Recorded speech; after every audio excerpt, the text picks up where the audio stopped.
Welcome to big story. మనది ప్రాచీన మాతృస్వామ్యం సమాజం. మాతృస్వామ్యం మన సంస్కృతి. ఆదిమగణ వ్యవస్థలో నాయకి స్త్రీ. వేటాడిన క్రూర మృగాల నుంచి మనల్ని రక్షించింది, కడుపు నింపింది. అనుకోకుండా వచ్చే ప్రళయాలకు ఎదురొడ్డి పోరాడింది మహిళే. ఆమె నాటి గణనాయకి. కాలం మారింది, గణాలు రాజ్యాలయ్యాయి. ఆర్యుల రాకతో పితృస్వామ్యం వెల్లునికింది. అయినా సంస్కృతిని ఎంత చెరిపేసినా ఆ ఆనవాళ్లు అక్కడక్కడ కనిపిస్తూనే ఉంటాయి.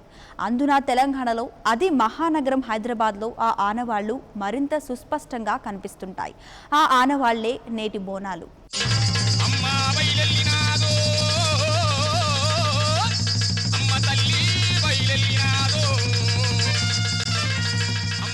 ఆషాఢం వచ్చింది. ఆకాశాన మేఘం బరువెక్కింది. పొడమి పులకిస్తోంది. విత్తు మొలకవుతోంది. మరి ఈ సంతోషం సంబరం అవ్వాలంటే బోనమెత్తాల్సిందే, చిందులెయ్యాల్సిందే.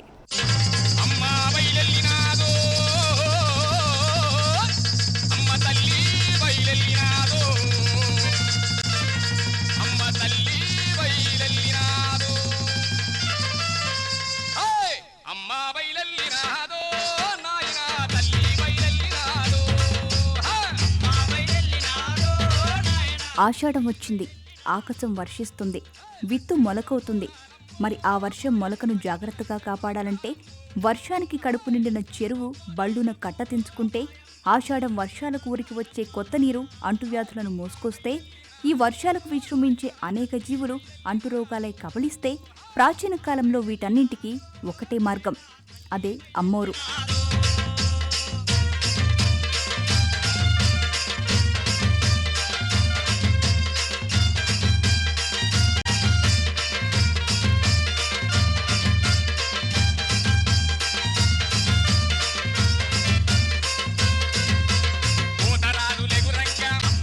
ఆ అమ్మోరు చల్లగా చూస్తే ఇవన్నీ ఒక లెక్క. అమ్మోరి పూజలోనే అన్నీ ఉంటాయి. అమ్మోరికి బోనం పెడితే చాలు.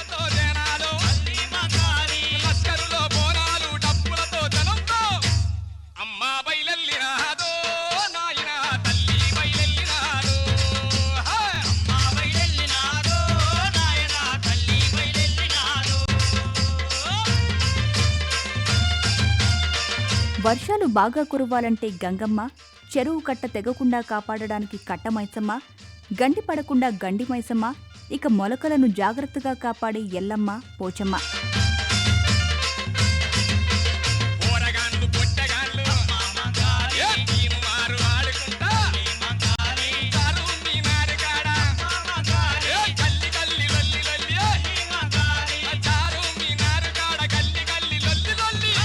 ఇక ఈ సమయంలో వచ్చే కలరా, మసూచి, ఆట్లమ్మ, ముత్యాలమ్మ లాంటి అంటువ్యాధుల నుంచి కాపాడడానికి పోలేరమ్మ, మహంకాళి, బాలరిష్టాల నుంచి కాపాడడానికి బాలమ్మ, ఇలా ఒక్కో ఊరికి ఒక్కో దేవత.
మన దేశంలోనే తెలుగువారి సంస్కృతి సాంప్రదాయాలకు ప్రత్యేకత ఉంది. పండుగలు, పబ్బాలు, నోములు, వ్రతాలు, ఉత్సవాలు, ఊరేగింపులు, జాతరలు, కొలువులు తరతరాలుగా సమాజంలోని వివిధ వర్గాలను ఒక్కచోట చేరుస్తున్నాయి. ఎక్కువ మంది పాల్గొనకపోతే పండుగలకు గాని, ఉత్సవాలకు గాని కళాకాంతులు ఉండవు. బోనాల పండుగ నెల నెలా పండుగ.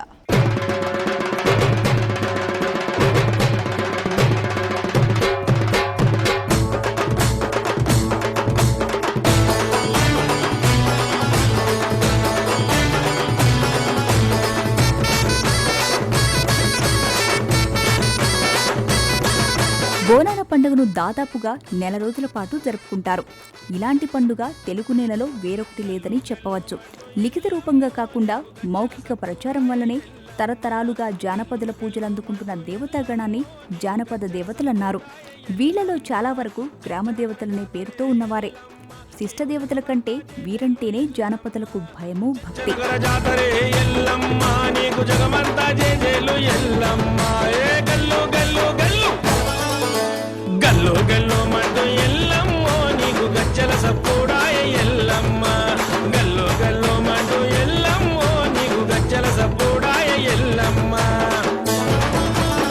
అజ్ఞాన యుగాలలో మనిషి ఎదిరించవలసిన అనేక సమస్యలను పరిష్కరించే ప్రయత్నంలో భాగంగా దేవతాగణం కూడా ఉద్భవించింది. జానపద దేవతలు లేని గ్రామం లేదు. ఈ దేవతల ప్రీతి కోసం పూజలు, జాతరలు, ఉత్సవాలు జరపని జానపదులు లేరు. అయితే గ్రామ దేవతల్లో చాలా వరకు స్త్రీ దేవతలే కాని పురుష దేవతలు చాలా తక్కువ.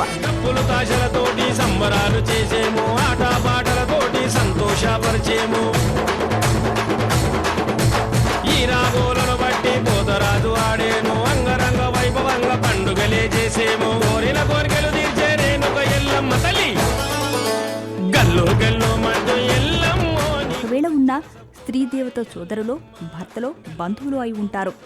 ఆర్య దేవతల్లో ఎక్కువ మంది పురుషులుగా ఉండడం, గ్రామ దేవతల్లో చాలా మంది స్త్రీలుగా ఉండడం గమనించదగినది.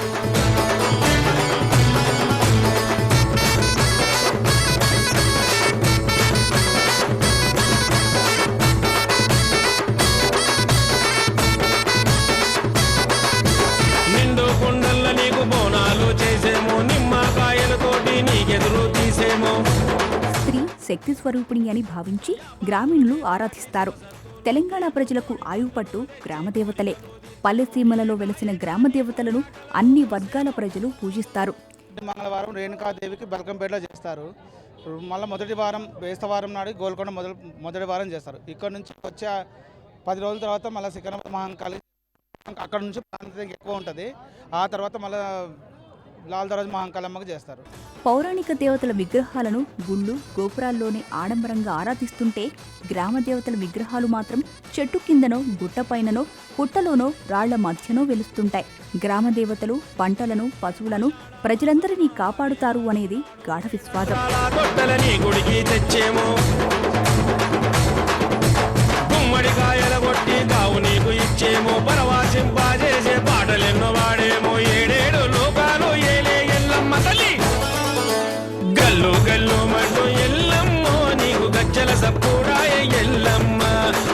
ప్రత్యేకంగా గ్రామంలో అన్ని కులాల వారు ఆరాధించే దేవతలు గ్రామదేవతలు.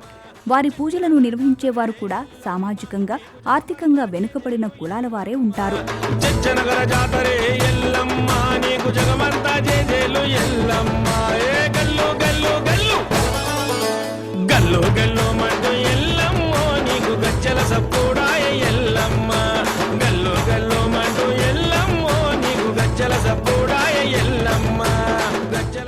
ప్రత్యేకంగా గ్రామంలో అన్ని కులాల వారు ఆరాధించే దేవతలు గ్రామదేవతలు. వారి పూజలను నిర్వహించేవారు కూడా సామాజికంగా, ఆర్థికంగా వెనుకబడిన కులాల వారే ఉంటారు.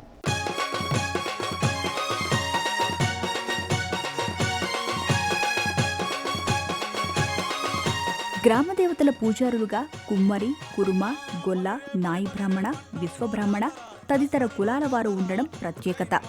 బైండ్ల, ఒగ్గు, కొమ్ము వంటి వారు కూడా పాలు పంచుకోవడం మరో ప్రత్యేకత.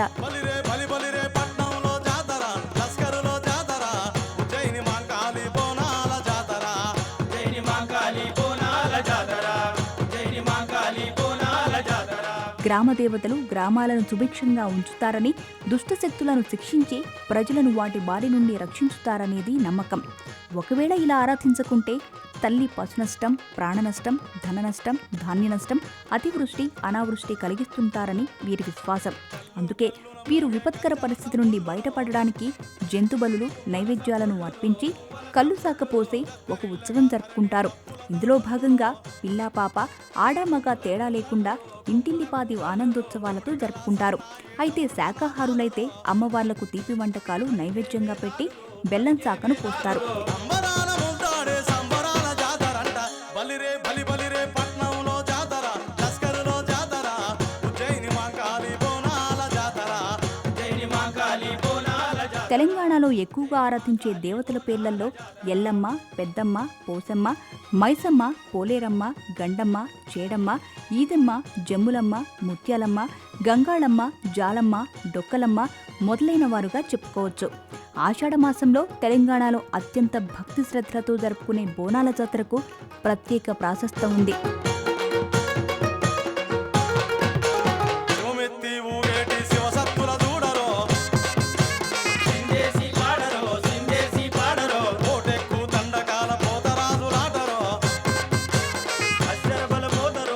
ఆదివారం, గురువారం రోజుల్లో భక్తులు అమ్మవారికి బోనం సమర్పించుకుంటారు. బోనం అంటే అన్నం. దేవత కోసం నైవేద్యంగా సమర్పించడానికి కుమ్మరివారి ఇంటి నుండి కొత్త కుండలు తెచ్చి వంట చేస్తారు. ఎండిన కుండకు అడుగున మూతికి సున్నం పూసి, కడుపుపై నూనె రాసి, పసుపు కుంకుమతో గుండ్రంగా బొట్టు పెడతారు. ఈ రోజుల్లో అయితే బోనం కుండను రకరకాల రంగులతో తీర్చిదిద్దుతున్నారు.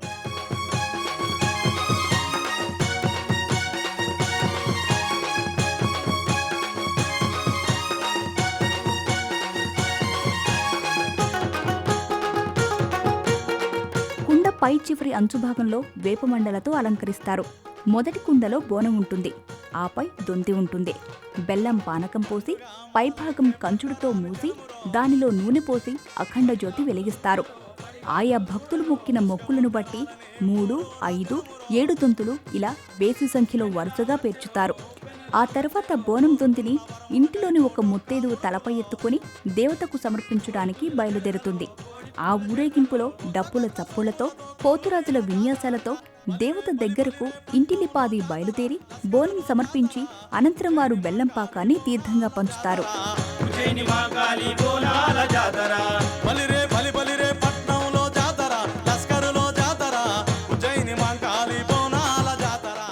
బిగ్ స్టోరీలో షార్ట్ బ్రేక్ తీసుకుందాం.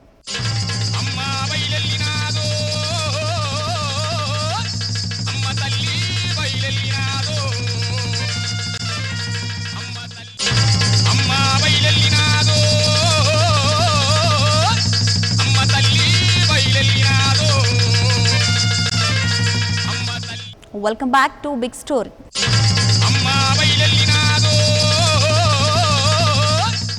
బోనాలు రాష్ట్రమంతా ఒకెత్తైతే హైదరాబాద్ బోనాలు ఇంకా ప్రత్యేకం. గోల్కొండ ఎల్లమ్మ నుంచి సికింద్రాబాద్ మాంకాళి లాల్ దర్వాజుల వరకు నగరమంతా బోనమెత్తాల్సిందే. ఇలా ఒక్కో వారం ఒక్కో బస్తీలో నుంచి చివరకు మళ్లీ గోల్కొండలోనే ముగుస్తాయి.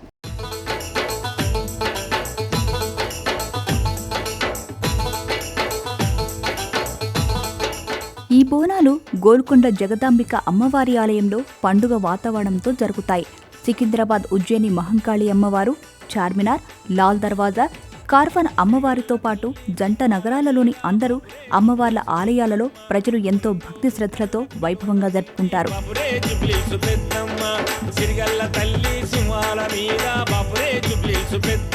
గోల్కొండలో ప్రారంభమయ్యే ఈ ఉత్సవం నెల చివరి వారం తిరిగి గోల్కొండలోనే ముగుస్తుంది.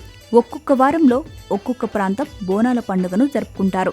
ఆయా ప్రాంతాలలో పండుగ జరుపుకోవడానికి నేపథ్యం ఉంది. మొదటి వారం గోల్కొండ ఎల్లమ్మ పండుగ. గోల్కొండ కోట నిర్మించడానికి ముందు గొల్లవారు ఈ కొండ మీద మేకలు, గొర్రెలు మేపేవాళ్లు. వారు అదే ప్రాంతంలో నివాసాన్ని ఏర్పరచుకున్నారు. అప్పటికే ఆ కొండ మీద గుడి ఉన్నందున ఆ గొల్లలు వారి సాంప్రదాయం ప్రకారం బోనాలు సమర్పించేవారు. కాలక్రమంలో కాకతీయులు ఆ కొండపై కోట నిర్మించి గొల్లకొండగా నామకరణం చేశారు. తర్వాత బహమనీలు, కుతుబ్ షాహీలు ఈ కోటను ఆక్రమించి గోల్కొండగా మార్చారు. కులీ కుతుబ్ షా కాలం నుండే గోల్కొండలోని అమ్మవారికి బోనాలు సమర్పించేవారంటే తెలంగాణలో మత సామరస్యం ఎలా ఉండేదో అర్థమవుతుంది.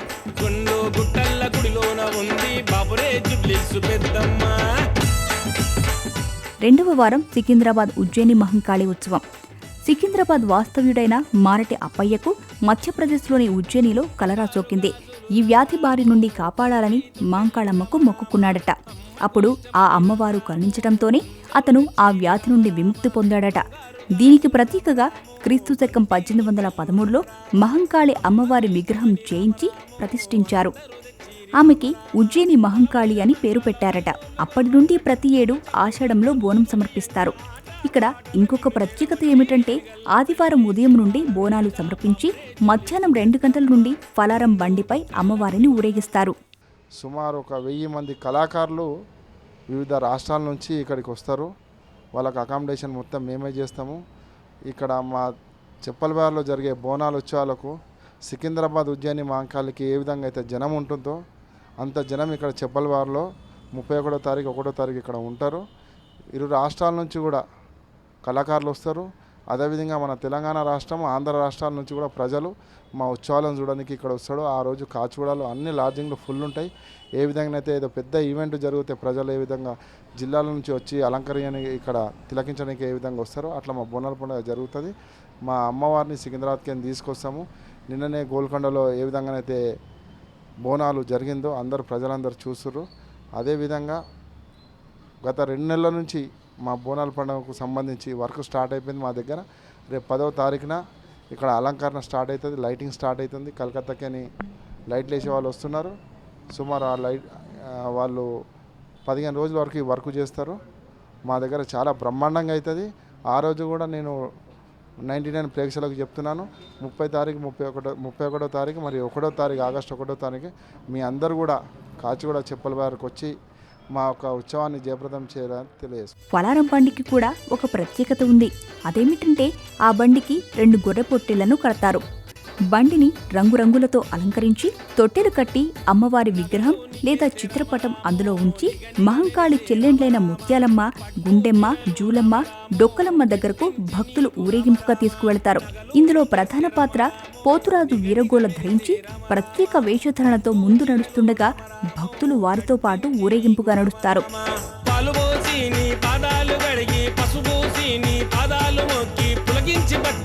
రెండవ రోజైన సోమవారం ఉదయం 11 గంటల ప్రాంతంలో ఈ ఘట్టం మొదలవుతుంది.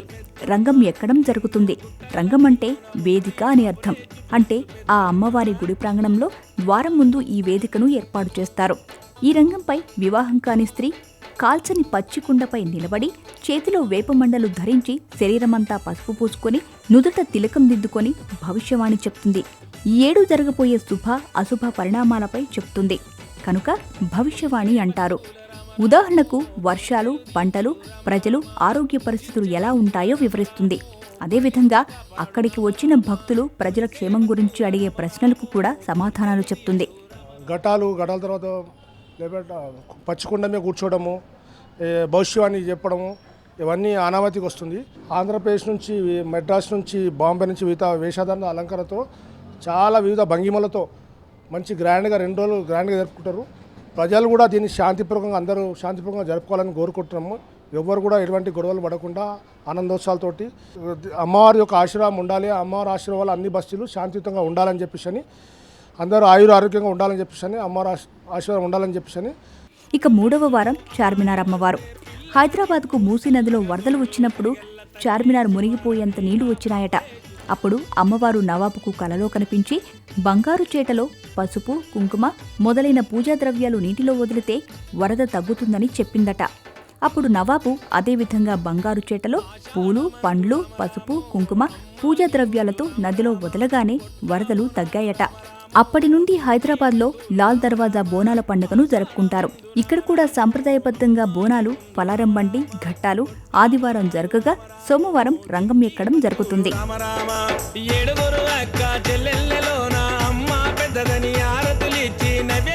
ఇక 4వ వారం జంట నగరాల పరిసర ప్రాంతాలలోని అన్ని అమ్మవారి గుళ్లలో ఈ పండుగ ఘనంగా జరుపుకుంటారు.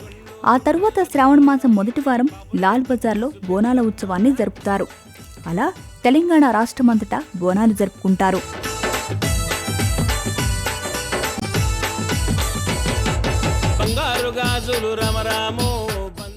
అమ్మవారు ఆషాఢానికి పుట్టింటికొస్తుందని ఒక నమ్మకం. అందుకే ఆషాఢం నుంచి శ్రావణం వరకు తెలంగాణ అంతా బోనం ఎత్తుతోంది, చిందేస్తోంది. తొట్టెలు, పలారం బండ్లు కదలి పెడతాయి. ఎల్లమ్మ మొదలుకొని పోచమ్మ నుంచి మాంకాళి వరకు బోనం కుండలతో, పసుపు కుంకుమలతో సాగనంపుతారు.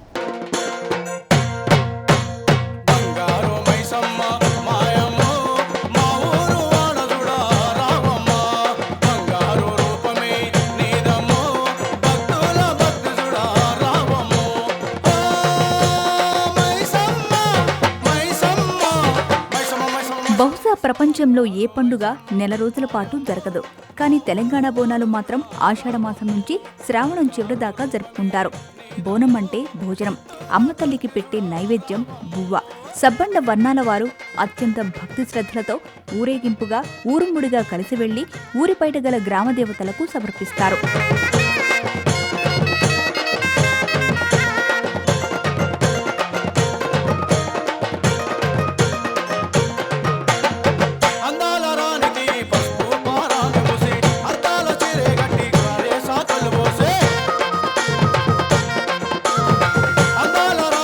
అమ్మవార్లుగా పిలిచే 7 గ్రామదేవతల్లో బాలమ్మ పిల్లలను సంరక్షించే దేవత. ఈ దేవత బాలరిష్టాల నుంచి పిల్లలను సంరక్షిస్తుందని నమ్ముతారు భక్తులు.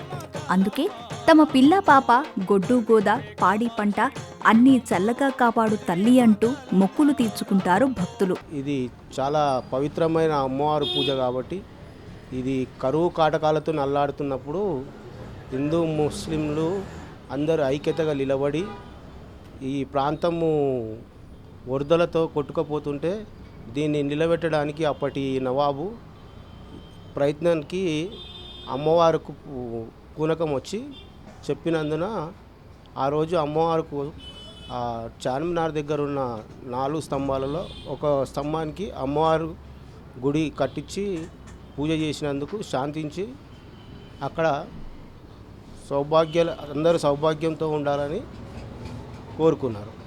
ఆ ఏటి పూనగాను పువ్వులో పుట్టి ముఖలో మాడిపోయే రకరకాల పురుగులు ఈ ఋతువులో భూమి నుంచి పుట్టాయి.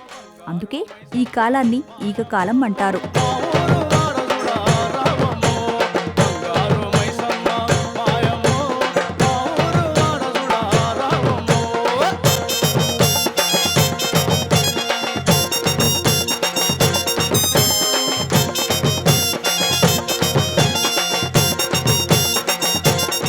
ఉసిళ్ళు, గొంగడి పురుగులు, అప్పడాల గుర్రాలు, అరుద్ర పురుగులు ఈ కార్తెలో మాత్రమే కనిపిస్తాయి.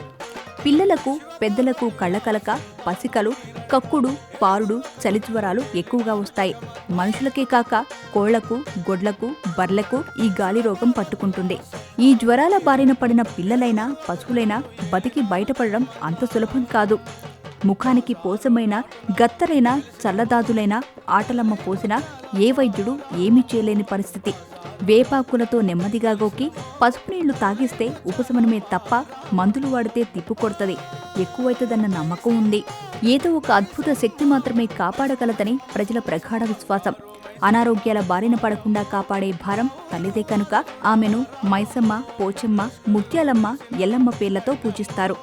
పిల్లలు పుడితే బాలరిష్టాలు లేకుండా బావుంటే తొట్టి కడతామని మొక్కుకున్నవారు 5 అంతరాల 7 అంతరాల తొట్టెలను వెదురు కర్రలతో కాగితాలతో తయారు చేసి అమ్మవార్లకు సమర్పించుకుంటారు.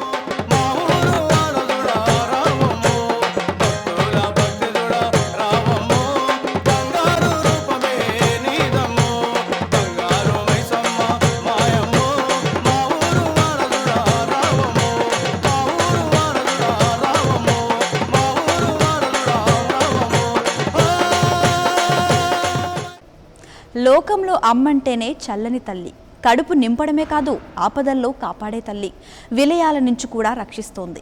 ఈ సృష్టికి మూలమైన మూలపుటమ్మ, ఈ మానవ నాగరికత విలసిల్లడానికి మూలాధారం. మానవ నాగరికత పుట్టినప్పటి నుంచి ఇప్పటి వరకు సమస్త మానవాళిని నడుపుతున్న ఆ ఆదిమ తల్లిని పూజించుకోవడం మన సాంప్రదాయం.